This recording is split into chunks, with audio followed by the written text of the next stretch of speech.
Hello mga ka-amiga! Welcome back to my YouTube channel. And of course, it's me again, your amiga here in Hong Kong, Sonia. For today's video mga ka-amiga, gagawa po ako ng lunch namin. They requested me to prepare, to cook fried rice for them. So, katulad ng lagi kong sinasabi, simple lang ang mga gusto ng mga Chinese, mga ka-amiga. Gusto nila yung healthy food na makakain mo ng fresh and yung talagang fresh ang iluluto mo. Okay?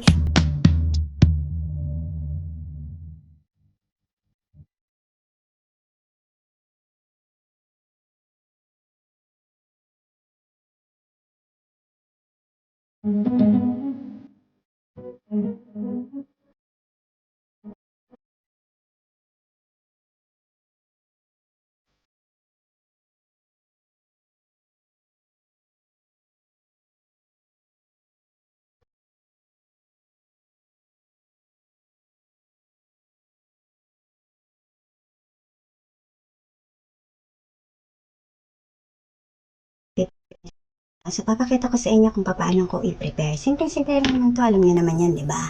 Mga Pilipino pa ba, ay love na love natin ang fried rice. So, ito, kung may ganito kayo, mas maganda. Kasi para sa corn, fresh na corn ang gusto ko. So, hindi ako gumagamit ng mga corn na hindi fresh. So, ayan. Hinugasan ko na to mga ka-amiga, no? So, ayan na. Igaganito nyo lang siya, Madali siyang gamitin.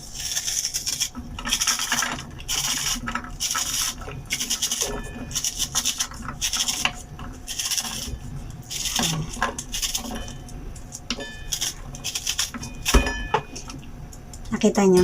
So, ito na yung corn, Wala na. Diba? Madali siyang gamitin, mga ka-amiga. So, pasok nyo lang dyan.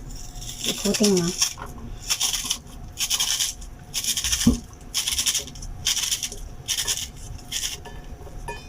Then,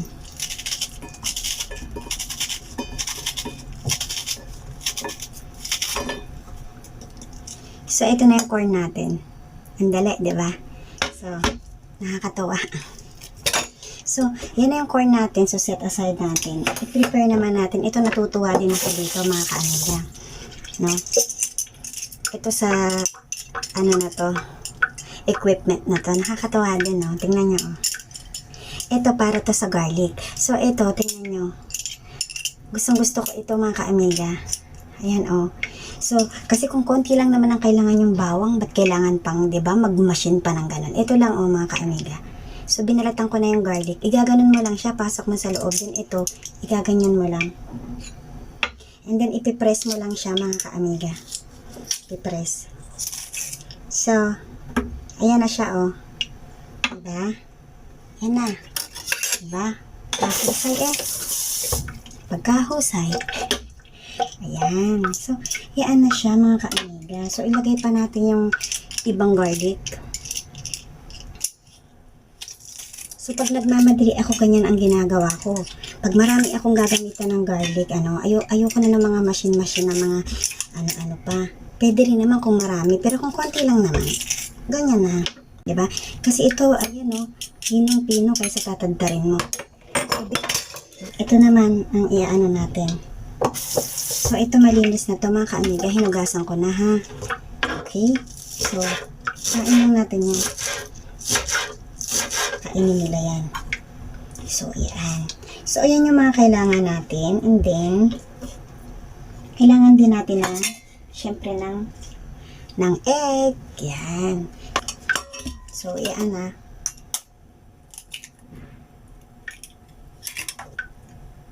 2 eggs lang. Depende kung gaano karami yung kakainin nyo.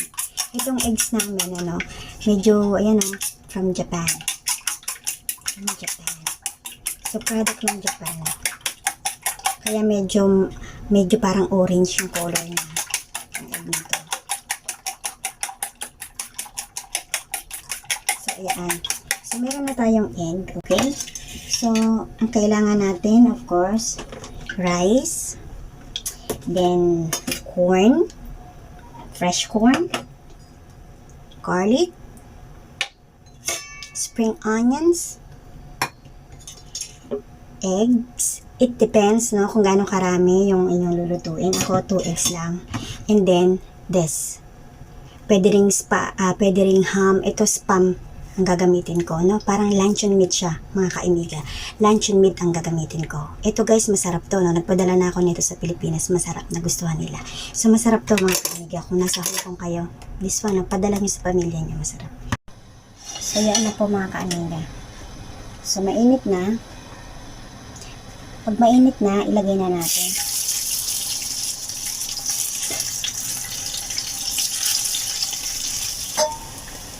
Okay na yan. Luto na yan mga kaamiga.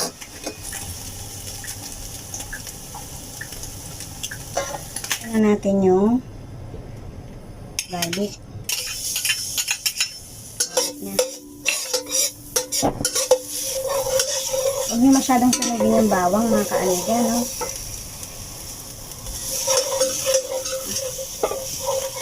Yung corn na lang muna. Nilagay ko na yung corn. Dito ko na lang iaano yung egg kasi didikit yung egg dito mga kaamiga.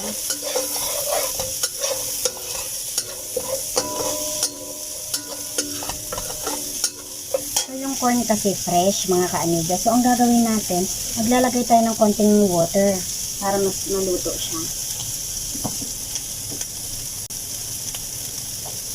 So lagay ko na yung water.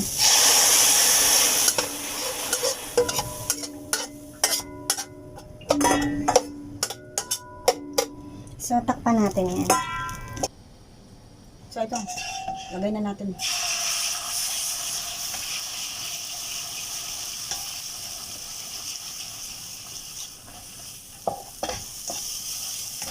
So, ganito ako mag-ano ng egg.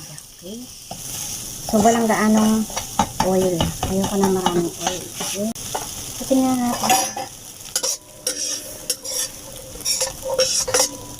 Corn, konti lang yung water niya para matuyo. No? Kailangan well cook mga kaamiga. So guys, ito na yung kinat natin, okay? Ito na yung luncheon meat kinat ko.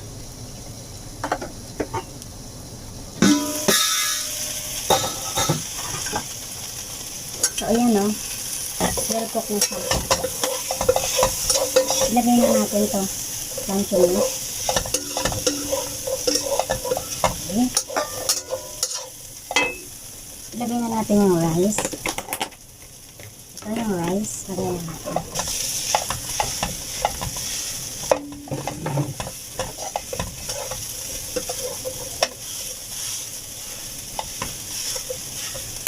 So, i-mix nyo lang mga kaamiga. Napakadali lang naman ito, di ba?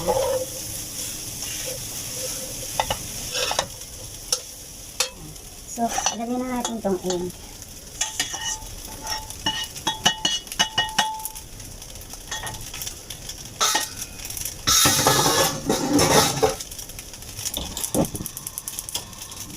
Lipat ko dito para makita nyo. Ayan, para makita nyo.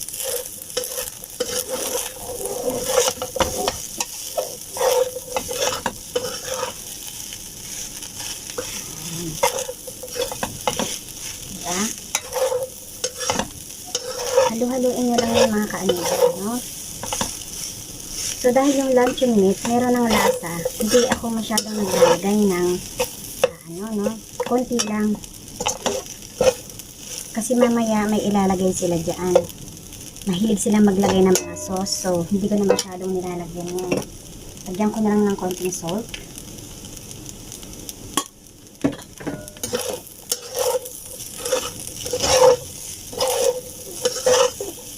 So, ilo nyo lang yung fire. Low fire lang ng kaamiga. Kasi, yung ating pan, hindi siya sticky, hindi siya non-stick. So, kailangan lang itong hinahalo. Kasi hindi siya non-stick. So, ayan. Naglalagay din ako dito ng oyster sauce. Okay? So, oyster sauce. Okay?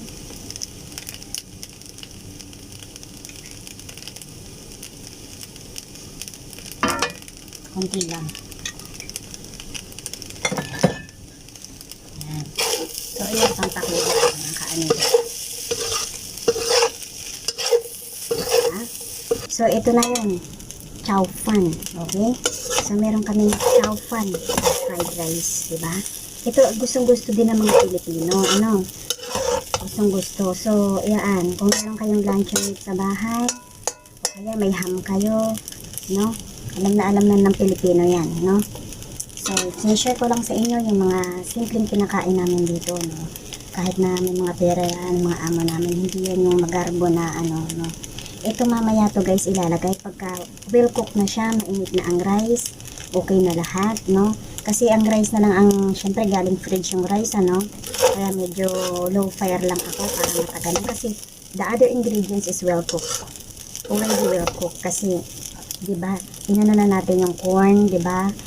Ginisa na natin, nalagyan natin konting tubig para maano na yun. So, okay na yun. So, yan na lang guys, no? Pagka yan, mainit na yung rice, no? Painitin na natin yung rice, no? Pag mainit na yung rice, pwede na yan. Ilalagay na natin to, no? So, dapat, hayaan muna natin uminit yung rice, okay?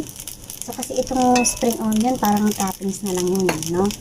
Parang garnishing na lang yan.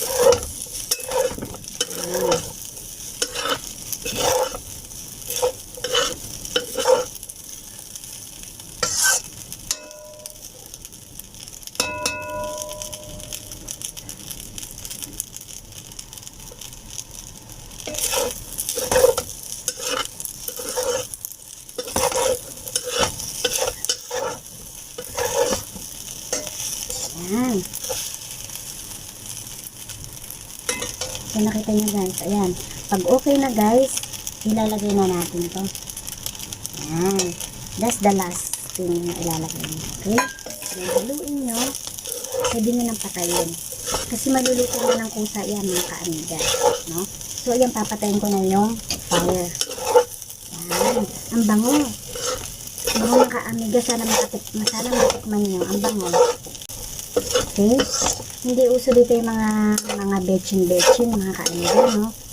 Kaya ang madalas ko nilalagay dito oyster sauce, mga kaaniga, kasi yung oyster sauce, manamis-namis siya, no? Magkahalong soy sauce na siya, na ano. Ang bango, mga kaaniga. Ako, Diyos ko, para kong ginutom. So, yan. So, sakto na yan, guys. Masarap na yan. Tara, kain na tayo. So, ayan mga kaamiga, nakita nyo ang pagluto ko ng fried rice, mga kaamiga, no? So, ganyan ang fried rice ko dito, mga kaamiga. So, try nating tikman, mga kaamiga. Magkagay tayo. Sarap. Halika naman, kumain na kayo dito.